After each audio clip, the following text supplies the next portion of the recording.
The Supermarine Spitfire.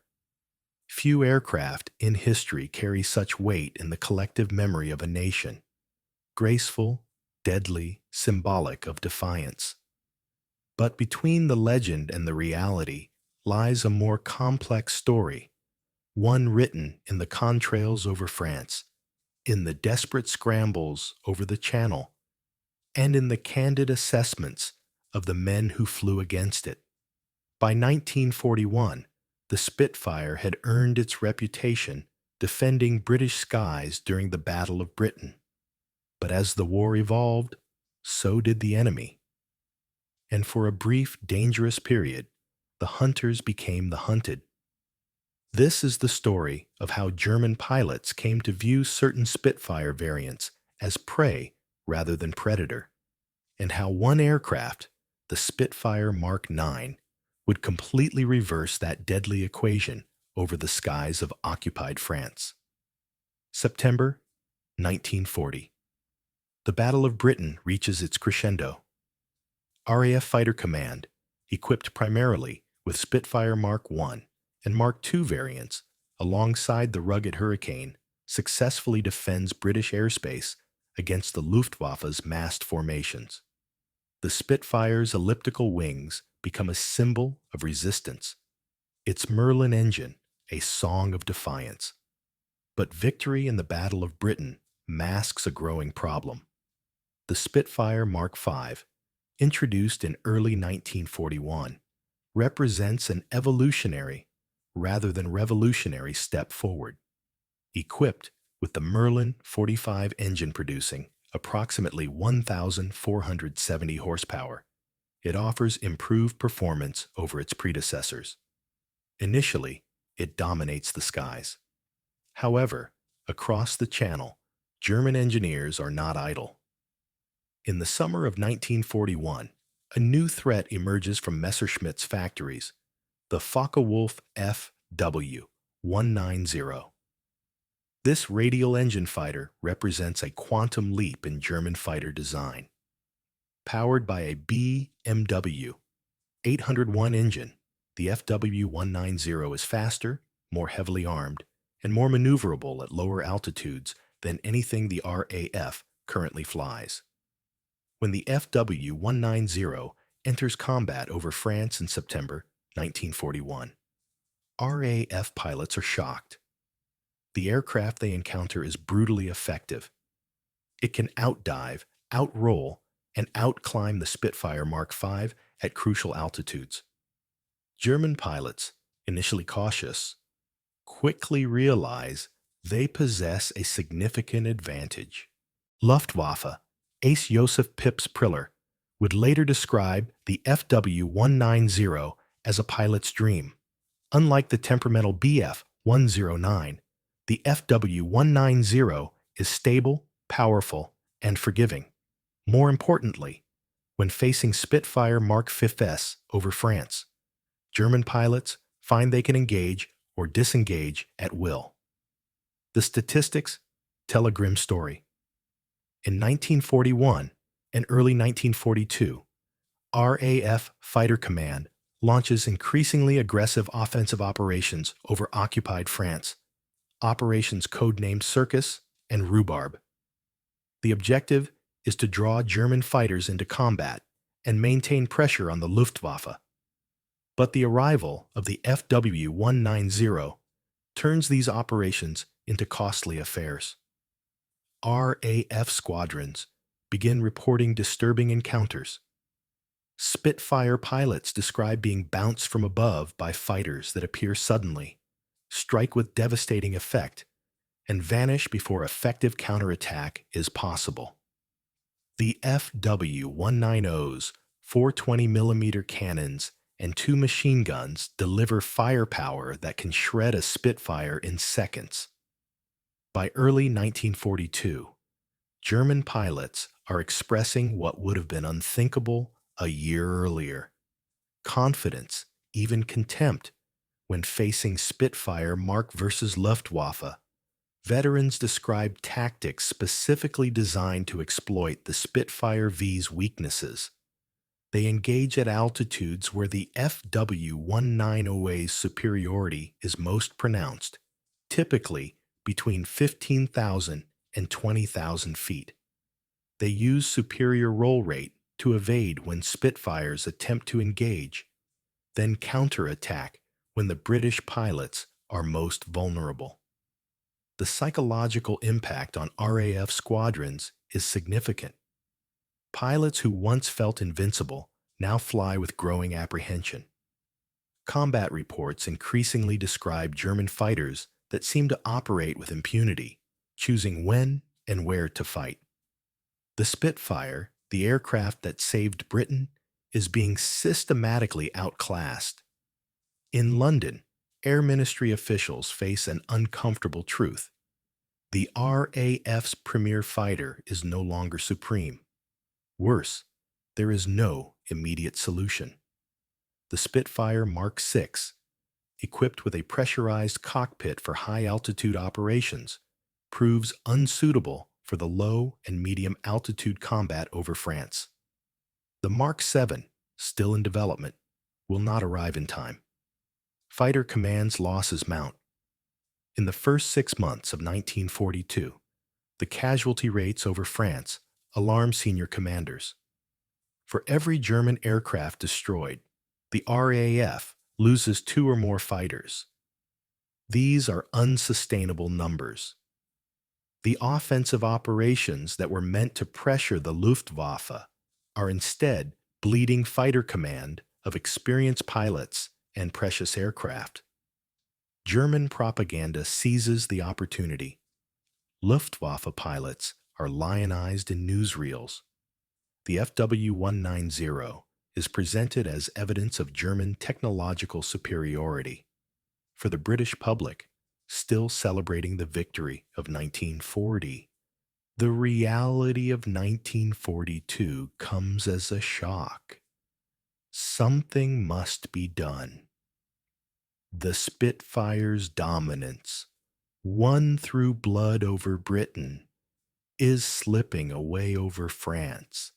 The crisis forces a response at the highest levels of British aviation development.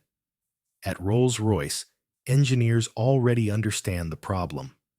The Merlin 45 engine in the Spitfire, Mark V, simply cannot compete with the BMW 801 in the FW-190 at critical altitudes. What's needed is not incremental improvement, but a fundamental leap in performance. Fortunately, such an engine already exists, though not yet in production fighters. The Rolls-Royce Merlin 61, equipped with a 2-stage, 2-speed supercharger, offers dramatically improved high-altitude performance. Originally designed for the Wellington bomber and later the Lancaster, this engine represents the solution fighter command desperately needs. But there's a problem. The Merlin 61 is intended for a new Spitfire variant, the Mark VIII, which incorporates significant airframe modifications, including a redesigned fuselage and strengthened wings. The Mark VIII won't be ready for squadron service until mid-1943 at the earliest. Fighter command cannot wait that long. In a moment of inspired improvisation, Supermarine's chief designer, Joseph Smith, proposes an interim solution. What if they simply install the Merlin 61 engine into the existing Mark V airframe with minimal modifications? The result would lack the refinement of the purpose-built Mark VIII, but it could be produced quickly and in numbers. The Air Ministry approves the plan. The resulting aircraft receives the designation Spitfire Mark IX, initially conceived as a stopgap measure, a temporary expedient until the proper Mark VIII arrives. The Mark IX will ultimately become the most produced Spitfire variant of the war. The Merlin 61 engine transforms the Spitfire's performance profile. Producing approximately 1,565 horsepower, it delivers substantial power increases across all altitudes. More importantly, the two-stage supercharger maintains that power at heights where the Mark V gasps for air. The Mark IX can reach 408 miles per hour at 28,000 feet, compared to the Mark V's 374 miles per hour at 19,000 feet. But speed alone doesn't win dogfights. The Mark IX offers improved climb rate, better acceleration, and enhanced high-altitude maneuverability. Most crucially, it can finally match, and in many situations exceed, the FW-190's performance envelope. The first Spitfire 9s reach operational squadrons in June 1942. The initial deliveries go to elite units, squadrons with experienced pilots who can best exploit the new aircraft's capabilities. Number 64 Squadron receives the first examples, followed quickly by other frontline units. The RAF maintains strict secrecy about the new variant. German intelligence is aware that new Spitfires are appearing, but the extent of the performance improvement remains unclear. RAF pilots are instructed to avoid unnecessary risks that might result in intact Mark IXs falling into German hands. The first combats reveal the Mark IX's potential.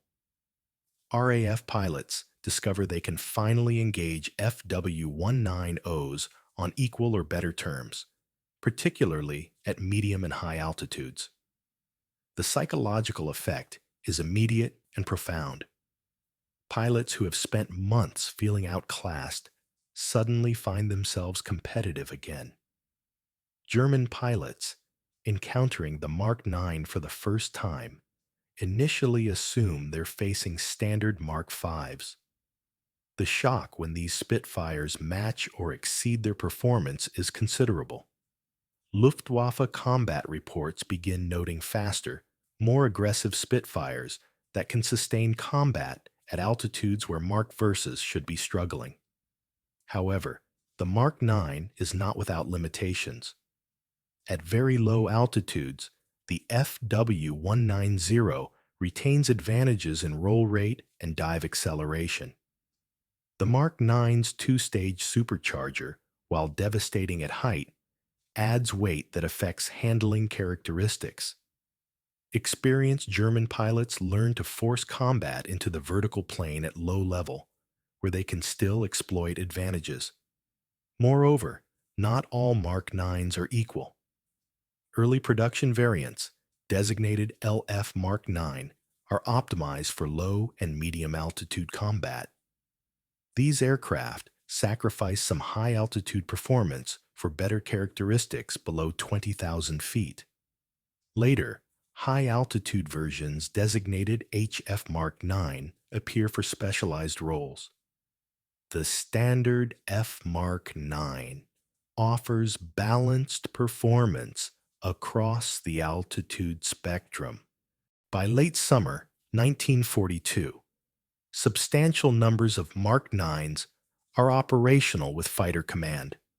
The balance of power over France begins shifting.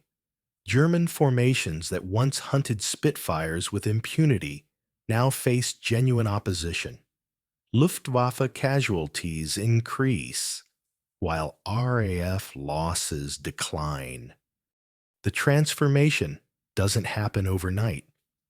The FW-190 remains a formidable opponent, and in the hands of experienced pilots, it can still prevail. But the crushing superiority German pilots enjoyed earlier in the year has evaporated. The sky over France is once again contested territory. German intelligence finally confirms the appearance of a substantially improved Spitfire variant. Captured RAF pilots reveal details about the Mark IX. Luftwaffe technical intelligence scrambles to assess the threat. The conclusion is sobering. The RAF has closed the performance gap and in some areas regained the advantage. As 1942 progresses into 1943, the Spitfire Mark IX's impact becomes increasingly evident. The aircraft doesn't just match the FW-190. In many combat situations, it exceeds it. This is particularly true at altitudes above 20,000 feet, where the Mark IX's two-stage supercharger provides dominant performance. The tactical implications are profound.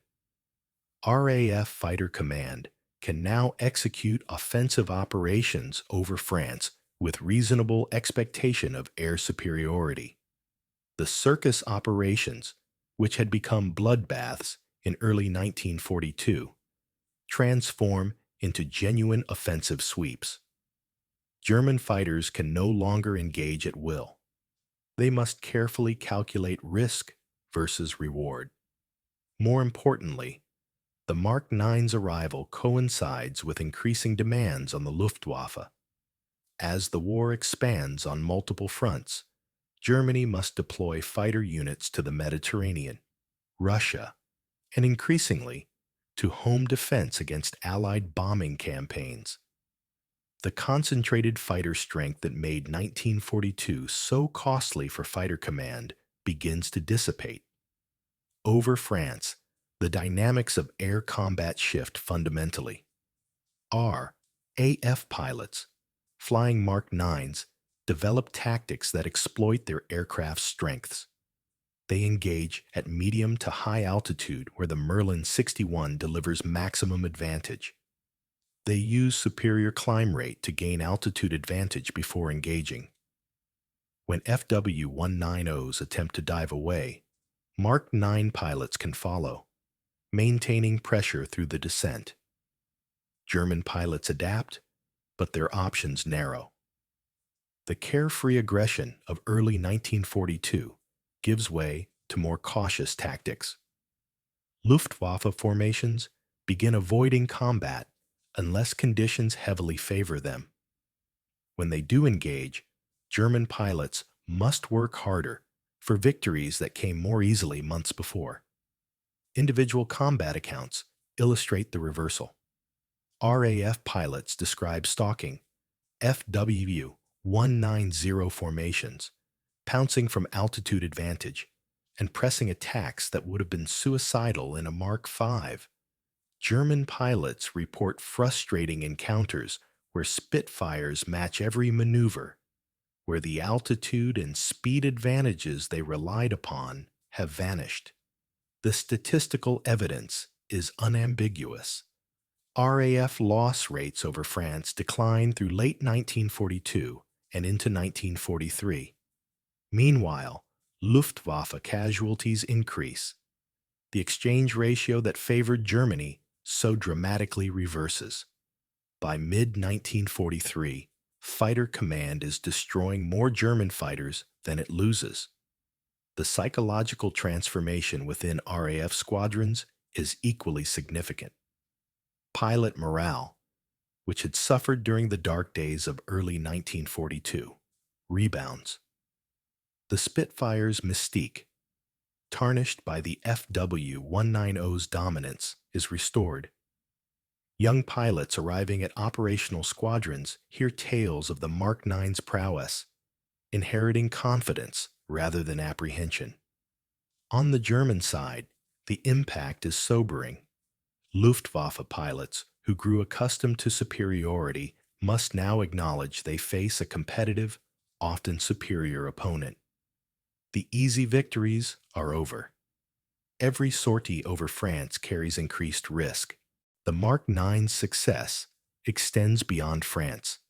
In North Africa, where desert-adapted versions appear in 1943, they dominate Italian and German fighters. Over Italy, Mark IXs provide crucial air superiority for Allied operations. In the Pacific theater, where specialized tropicalized variants serve with RAF and RAF squadrons, they prove effective against Japanese aircraft. but it's over France where the impact is most strategically significant. Control of the airspace over northern France will prove crucial for the eventual Allied invasion.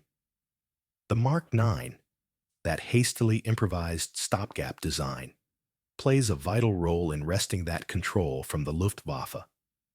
By D-Day, in June 1944, Spitfire Mark IXs constitute a substantial portion of RAF Fighter Command's strength. When Allied forces storm the beaches of Normandy, Spitfires provide air cover, ground attack support, and patrol the skies against German interference. The Luftwaffe, once so dominant, appears only sporadically. Its strength bled away over 3 years of attrition. German pilots still respect the Fw-190 and its successor variants. They still achieve victories. Individual aces continue adding to their scores, but the systematic superiority of 1942 never returns. The Mark IX ensured that. Ironically, the aircraft designed as a temporary measure outlasts its intended successor. The Spitfire. Mark VIII, that carefully refined design the Mark IX was meant to bridge toward, arrives too late and in insufficient numbers to supplant its improvised predecessor. The Mark IX remains in production through the war's end, with nearly 6,000 built, more than any other Spitfire variant. The story of the Spitfire. Mark IX offers lessons that extend far beyond the specific aircraft or even the Second World War. It illuminates fundamental truths about technological competition, military adaptation, and the brutal arithmetic of aerial combat. First, it demonstrates that dominance in war is temporary and fragile. The Spitfire that saved Britain in 1940 was outclassed by 1942. No matter how revolutionary an aircraft or weapon system appears, enemies will respond with innovations of their own. Victory belongs not to those who achieve superiority once, but to those who can maintain and regain it through continuous adaptation. The Fw-190's appearance represented exactly this principle. German engineers, studying British fighters, identified weaknesses and designed specifically to exploit them. For crucial months, they succeeded. The Fw-190 wasn't just incrementally better. It represented a conceptual leap that rendered previous British advantages obsolete. Britain's response, the Mark IX, exemplifies effective crisis management under pressure. Faced with unacceptable losses and no immediate solution, British engineers improvised. Rather than waiting for the perfect answer, they created a good enough solution quickly. The Mark IX's origins as a stopgap, an expedient, underscore an important military reality. The adequate weapon available now often defeats the perfect weapon available later. This improvisation succeeded because it built upon existing strengths. The Mark V airframe was sound. It simply needed more power. The Merlin 61 engine existed. It simply needed installation. By combining proven elements in a new configuration, Supermarine created an effective counterweapon in months rather than years. The human dimension of this story is equally important. Pilots on both sides face the psychological challenges of technological change. RAF pilots, who had felt invincible in 1940, experienced vulnerability in 1942. They had to reconstruct their confidence while flying inferior aircraft, knowing that German pilots hunted them with superior machines. That they continued pressing offensive operations despite the odds testifies to extraordinary courage. German pilots experienced a different psychological arc. From the triumph of the FW-190's introduction to the frustration of facing the Mark IX, they learned that technological superiority is ephemeral. The easy victories of early 1942 bred confidence, perhaps even complacency. When that superiority evaporated, they had to adapt rapidly to a more challenging environment. The broader strategic implications shaped the war's trajectory. Had the Mark IX not appeared, or had it proven unsuccessful, the consequences would have been severe. RAF Fighter Command might have been forced to abandon or severely curtail offensive operations over France. German control of French airspace would have complicated or delayed Allied invasion plans. The air superiority achieved over France by 1944 was not inevitable. It was earned through technological innovation and pilot skill. The Mark IX also illustrates the importance of production capacity. Even the best fighter design is strategically irrelevant without adequate numbers. Britain's ability to produce thousands of Mark IXs while simultaneously developing more advanced variants reflected industrial capacity that Germany ultimately couldn't match. By 1944, the Luftwaffe faced not just better Allied aircraft, but overwhelming numbers of them. From a technical perspective, the Mark IX's success validated the concept of engine evolution within an established airframe.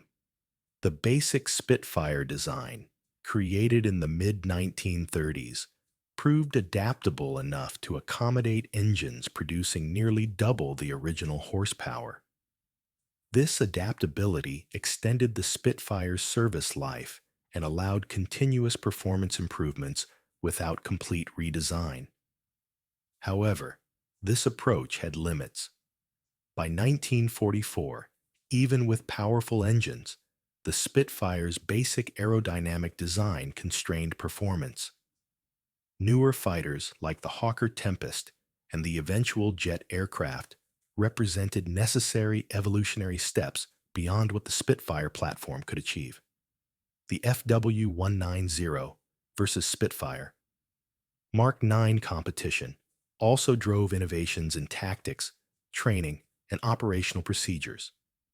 Both sides studied combat reports, analyzed losses, and continuously refined their approach. Fighter tactics evolved rapidly. Maneuvers and formations that worked in 1942 proved obsolete by 1944. This tactical evolution, driven by technological change, characterized the entire air war. For the pilots who flew these aircraft, the experience left lasting impressions. RAF veterans who transitioned from Mark Verse to Mark IXs universally praised the newer variant.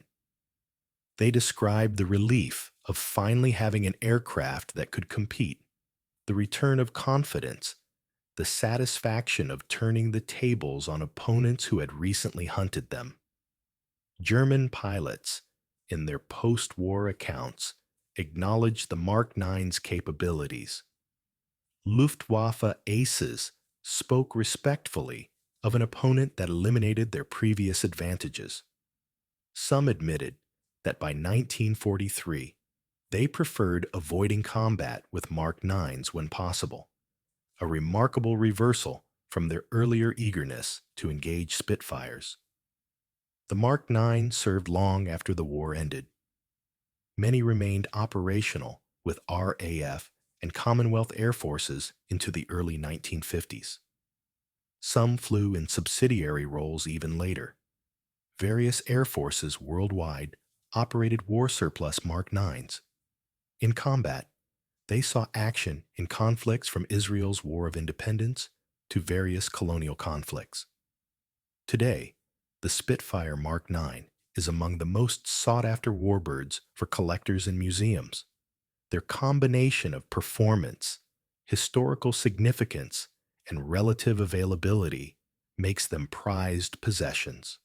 At air shows worldwide, the sight and sound of a Mark IX executing a high-speed pass reminds audiences of an era when these aircraft determined nations' fates. The transformation from easy target to hunter exemplifies the dynamic nature of technological warfare.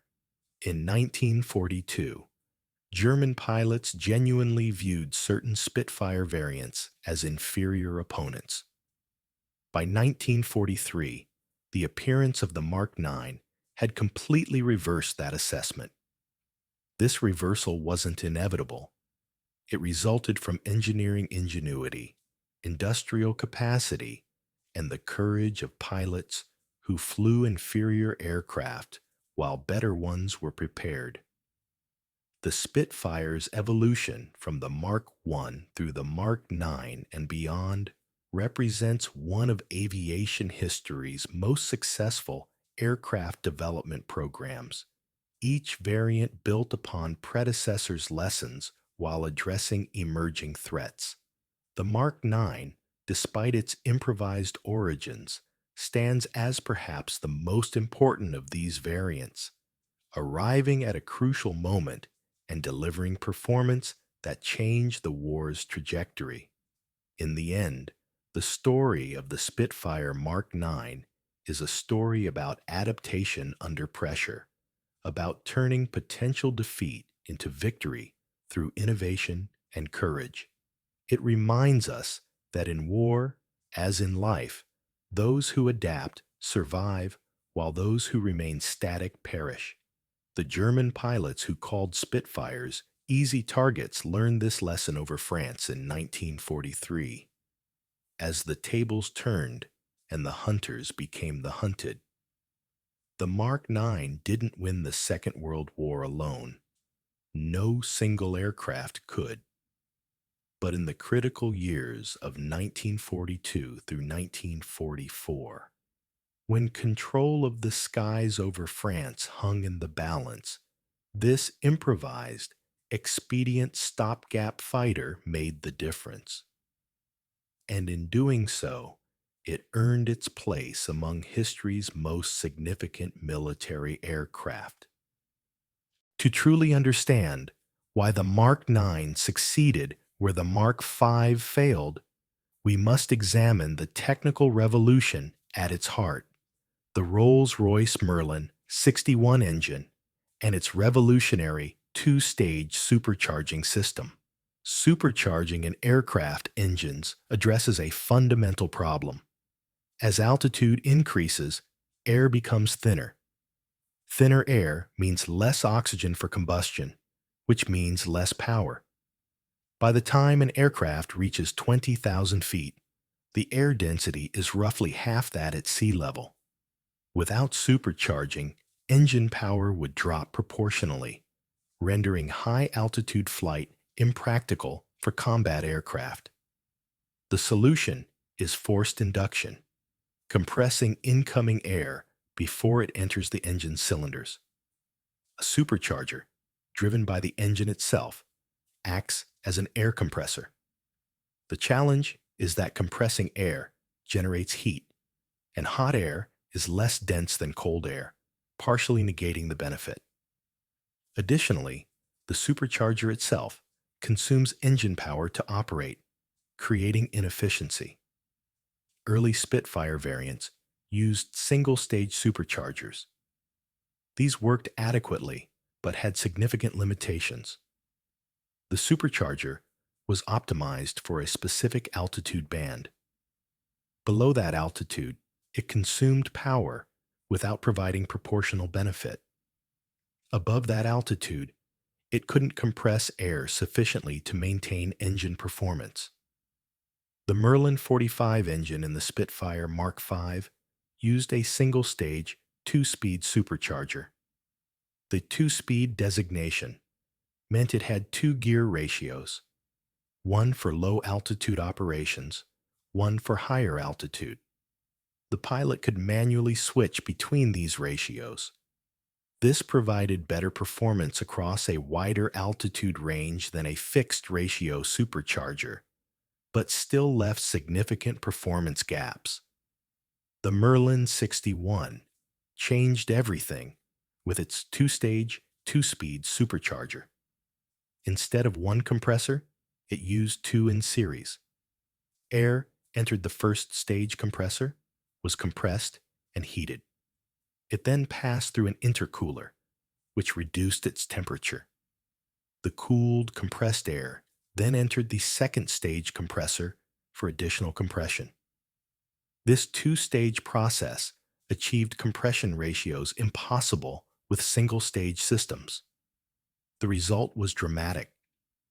The Merlin 61 maintained high power output to altitudes exceeding 30,000 feet, where the Merlin 45 and the Mark V produced about 1,470 horsepower at its optimal altitude and then rapidly lost power above that height.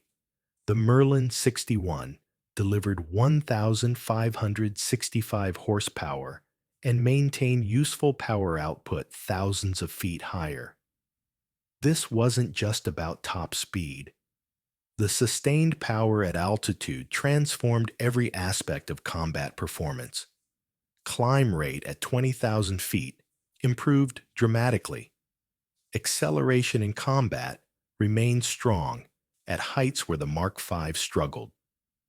Turn performance, which depends on available power, remained competitive at altitudes where Mark Vs became sluggish. The intercooling system deserves particular attention. Located between the supercharger stages, it used ambient air flowing through a radiator to cool the compressed air. This cooling was crucial. Compressed air from the first stage could reach temperatures exceeding 150 degrees Celsius. Feeding such hot air to the second stage would reduce efficiency and risk detonation in the cylinders. The intercooler reduced this temperature by 50 degrees or more, dramatically improving the second stage's effectiveness.